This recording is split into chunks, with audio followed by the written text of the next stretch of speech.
ሰላም ጥዕና ሃበለይ ከመይ ቀኒኹም ክቡራት ተኸታተልቲ ናይ ወጋሕታ ዩቲዩብ ቻናል ኩልኩም በብዘለኹምሞ ከመይ ቀኒኹም? ኣነ ኣምላኽ ይመስገን ፅቡቅ ኣለኹ። እምበኣር ሎማዓንቲ ብካሊእ ቪድዮ ተመሊሰ መፅየ ኣለኹ። ናይ ሎማዓንቲ ቪድዮ ትኾን ድማ ከም እትሪእዎ ዘለኹም ብጣዕሚ ቅልል ዝበለ ኣሰራርሓ ንቁርሲ ድዩ ወይ ንጣዕሞት ድዩ ትኸውን ኣሰራርሓ ፓስቲኒ እየ ሒዘልኩም ቀሪበ ዘለኹ። እምበኣር ፓስቲኒ ክልተ ዓይነት ኣሰራርሓ እዩ ዘለዎ። እንተደሊና ብናይ ፆም እንተደሊና ብናይ ስዕረት ክንሰርሖ ንኽእል ኢና። ሎማዓንቲ ኣነ ብናይ ፆም ገይረ እየ ክሰርሖ እና እስካዕ መወዳእታ ምሳይ ፀኒሐ እንታ ቪድዮ ክትሪኣ ላይክ ሰብስክራይብ ሼር ክትገብራለይ ድማ በዛ ኣጋጣሚ ዕድመክን ማለት እዩ። ከምኡ እውን ፓስቲኒ ሰሪሕኩም እንድሕር ዘይትፈልጣ ኮይንክን ሎማዓንቲ ሰሪሕክን ከም ተመኩርኣን ብጣዕሚ ከም ትፈትዋን ድማ ተስፋ ይገብር እየ።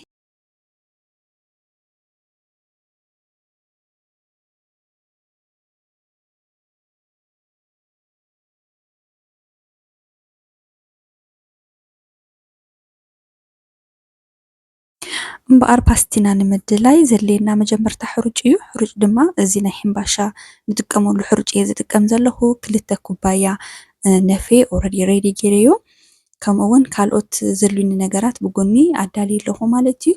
እታ ካልእቲ ነገር ድማ ሽኮር እያ። ሽኮር ንፓስቲኒ ያው ሞር ዘጥዕሞ ሽኮር እዩ። እንድሕር ሽኮር ዘይትፈትዉ ኮይንኩም ወይ ዘይትደልዩ ኮይንኩም ወይ ትገድፍዎ ወይ ትቕንስዎ ማለት እዩ። ካብኡ እዚኣ ሲነመን ፓውደር ፍርቂ ማንካ ትኸውን እየ ዝገብረሉ ዘለኹ። ቀፂለ ድማ ኣውስዳ እውን ከምኡ ፍርቂ ማንካ ትኸውን ብታ ንእሽተን ማንካ ማለት እዩ። ንጣዕሚ እዩ እንተዘይደሊኹምዎ ትገድፍዎ ትኽእሉ ኢኹም ፀገም የብሉን። ቤኪንግ ፓውደር እውን ከምኡ ርብዒ ማንካ ትኸውን እየ ዝጥቀም ዘለኹ። ቤኪንግ ፓውደር ኩል ግዜ ንሕምባሻ ድዩ ዋላ ንኬክ ድዩ ቀልጢፉ ሓፍ ንኽብል ይሕግዞ እዩ ንዒና ንጥቀም ዘለና ቤኪንግ ፓውደር። ካብኡ ፍርቂ ማንካ ደሞ ጨው ገይረ ኣለኹ ማለት እዩ። እዚአን ቀፂለ ደሞ ካሜራ ሓንቲ ማንካ ትኸውን እዚኣ ብዕሽግታ እያ ትመፅእ ግን ሓንቲ ማንካ እያ። ቀፂለ ደሞ ንእሽተን ዘይቲ ተደሊኹም ኦሊቭ ኦይል ተዘይደሊኹም ደሞ ቬጅቴብል ኦይል ንእሽተን ማንካ ዘይቲ ንገብረሉ። ድሓር ኖርማል ማይ ጌርና ናይ ቡንባ ማይ ማለት እዩ ኣፅብቕ ኣቢለ ሓሴ ኣልስልስ ኣቢለ ዘብክዖ ዘለኹ ማለት እዩ። ኣብ ኢደይ ከም ዝጣበቕ ዘሎ ማለት እዩ። ከምዚ ቅጥን ዝበለ ኮይኑ ብጣዕሚ ግን ዘይቀጠነ ምእንታን ክጥበስ ተሎ ልስሉስ ኮይኑ ክወፀልና ምእንታን ገይረ እየ ለዊሰ ዓሚጠያ ዘለኹ። ካብኡ ብፌስታል ክድን ኣቢለ ንሓደ ፍርቂ ሰዓት ዝኸውን ወይ ሓደ ሰዓት ዝኸውን ሓፍ እስካዕ ዝብለለይ ከፅንሖ እየ ማለት እዩ። ካብኡ ሓፍ ምስ በለለይ ከም ትሪእዎ ዘለኹም እኹል የመን እስካዕ ዝለዓል ክንፅበዮ የብልናን ከይወድቀና ምእንታን ጣዕሙ ከይቕይር ማለት እዩ። ካብኡ ብጎኒ ዘይቲ የውዕየ ኣለኹ። ቬጅቴብል ኦይል ወይ ከኔላ ኦይል እየ ዝጥቀም ዘለኹ ሓዲኡ ትጥቀሙ ማለት እዩ። ንስኹም እውን ወይ ኦሊቭ ኦይል ገለ ኣይክኸውንን እዩ ንመጥበሲ መብዛሕትኡ ግዜ ዝጥበስ ነገር ክህልወና እንተሎ ቬጅቴብል ኦይል ወይ ከኔላ ኦይል ተንጥቀም እዩ ዝበለፀ ዝኸውን ማለት እዩ። ድሓር ኢደይ ከየጣበቕ ምእንታን ማለት እዩ ኣብቲ ብሕቕ ንእሽተን ዘይቲ ይገብረሉ ኣለኹ ኣብ ፅሩይ ኢደይ ካብኡ ኣውፅአ ቀስ ኣቢለ ንእሽተን ከዳልወኒ እየ መጀመርታ ማለት እዩ። እታ ናይ መጀመርታ ኣይ ቲንክ ንእሽተን ኣርጉል ደቢለ እየ መጀመርታ ከይረኣኽዋ ማለት እዩ። ግን ድሓን እቲ ዘይተይ ስለ ዝወዓየለይ ቀልጢፈ ከእትዎ ስለዝደለኹ ክጠብሶ ስለዝደለኹ ነቲ ፓስቲኒ ኣይለካዕኽዎን ማለት እዩ። ኢለ ኖርማል ብግምት እትዮ ካብኡ ኣፅብቕ ኣቢለ ዝርግሕ ከብሎ እየ ብኢደ ማለት እዩ። ከምዚ ጥቅዕ ከብሎ እየ ሳይዙ ከም ዝደለናዮ ማለት እዩ። ተደሊና ክንዕብዮ ተደሊና ነዕብዮ መካከለኛ ነው ከም ዝደለዮ ማለት እዩ። ግድን ኣነ ከምቲ ዝገበርኩ ክኸውን የብሉን ዋላ ቅርፂ እውን ተፈላለየ ዓይነት ቅርፂ ጌርክን ክተውፃሉ ትኽእል ኣይኽን።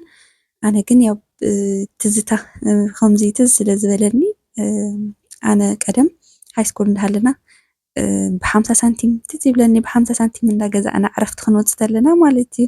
ብ50 ሳንቲም እንዳገዛእና ከምዚ ጣዕሞት ነገር ንበልዕ ነርና ፓስቲኒና ሃይስኩል ኮይንክን እንግዲህ እስኪ ዘይጣዕምክ እንድሕር ሃሊኽን ሎማዓንቲ ክትጥዕምኣ ይጋብዘክን።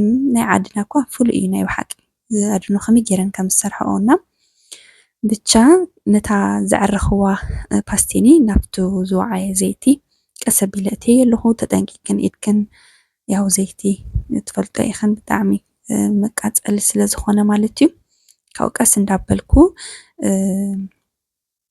እንዳገልበጥኩ እስካዕ ዝበስለለይ እቲ ዝተረፈ ብሒቆይ ድማ መካከለኛ እንዳገበርኩ ክንዲ ዝኣኽለኒ እንዳገበርኩ እንዳኸፈልኩ እንዳመቐልኩ ይቕምጡ ኣለኹ ብሓደ መቒልካ ምቕማጥ ይሓይሽ ኩሉ ማዕረ ምንታን ክመፀልና ማለት እዩ እና እታ ናይ መጀመርታ ከምቲ ዝበልኩ ንእሽተይ ናርጉድ ስለ ዘበልክዋ ብግምት ስለ ዝገበርክዎ ማለት እዩ ሕዚ ኩለን ማዕረ ክኾናለይ ምእንታን ብኢደይ ኣድብልብል ከብሎ እየ ማለት እዩ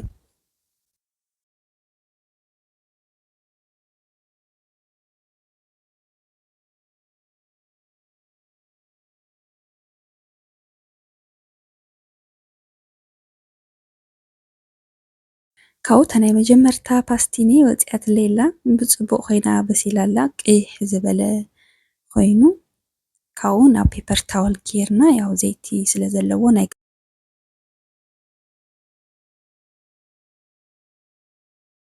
ናብ ፔፐር ታወል እየ ክገብሮ ኣነ ድሓር ከምኡ እንዳገበርና ሓደ ብሓደ ቀስ እንዳበልና ኢድና እንዳዓረና ማለት እዩ ኣነ ጥቅዕ የብሎ ኣለኹ ኣፅብቕ ኣቢለ እየ ዝርግሕ ዘብሎ ዘለኹ ምክንያቱ ከይረጉድ ምእንታን ማለት እዩ ረቅቕ ዝበለ እንድሕር ደሊኽን ማለት እዩ ካሊእ ግን ሳይዙ ከምቲ ዓንተኦ ዝበልኩኹን ዝተፈላለየ ዓይነት ሳይዝ ጌርክን ክትጠብስኦ ትኽእል ኢኽን እንተደሊኽን ልቢ ቅርፂ ድዩ ከም ድለይክን ጌርክን ክትቀያይርኦ ትኽእል ኢኽን ካብዚአን ከምዚኣ እንዳገበርኩ ዘይተይ እውን ርስን ኢሉ ስለ ዘሎ ክልተ ሰለስተ ብሓደ እንዳገበርኩ ከውፅእ ኣነ ማለት እዩ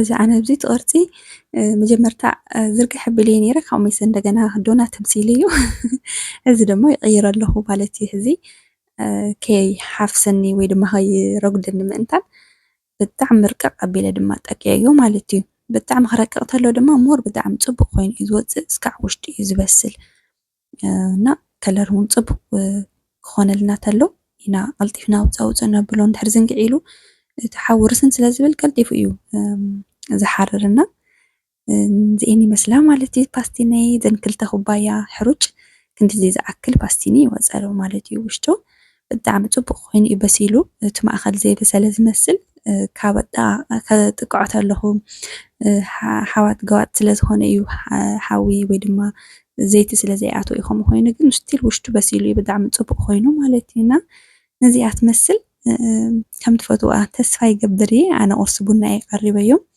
ያው ፀሚምና ክንውዕል ተለና ሓደ ግዜ ተደሊና ከም ቁርሲ ቡና ንቐርቦ ወይ ድማ ፀሚምና ውዒልና እንድሕር ደስ ይብልና ከምዚ ነገር ብሻሂ ጌርና ድማ ንበልዖ ንኽእል ኢና ማለት እዩ እና ናይ ሎማዓንቲ ቪድዮ ነዚኣ ትመስል ከም ዝፈተኸና ተስፋ ይገብር እስካዕ መወዳእታ ምሳይ እንድሕር ፀኒሕክን ላይክ ሰብስክራይብ ሼር ምግባር ኣይትረሳዕ ብካሊእ ግዜ ብካሊእ ቪድዮ ተመሊስና ክንራኸብ ኢና ባይ ባይ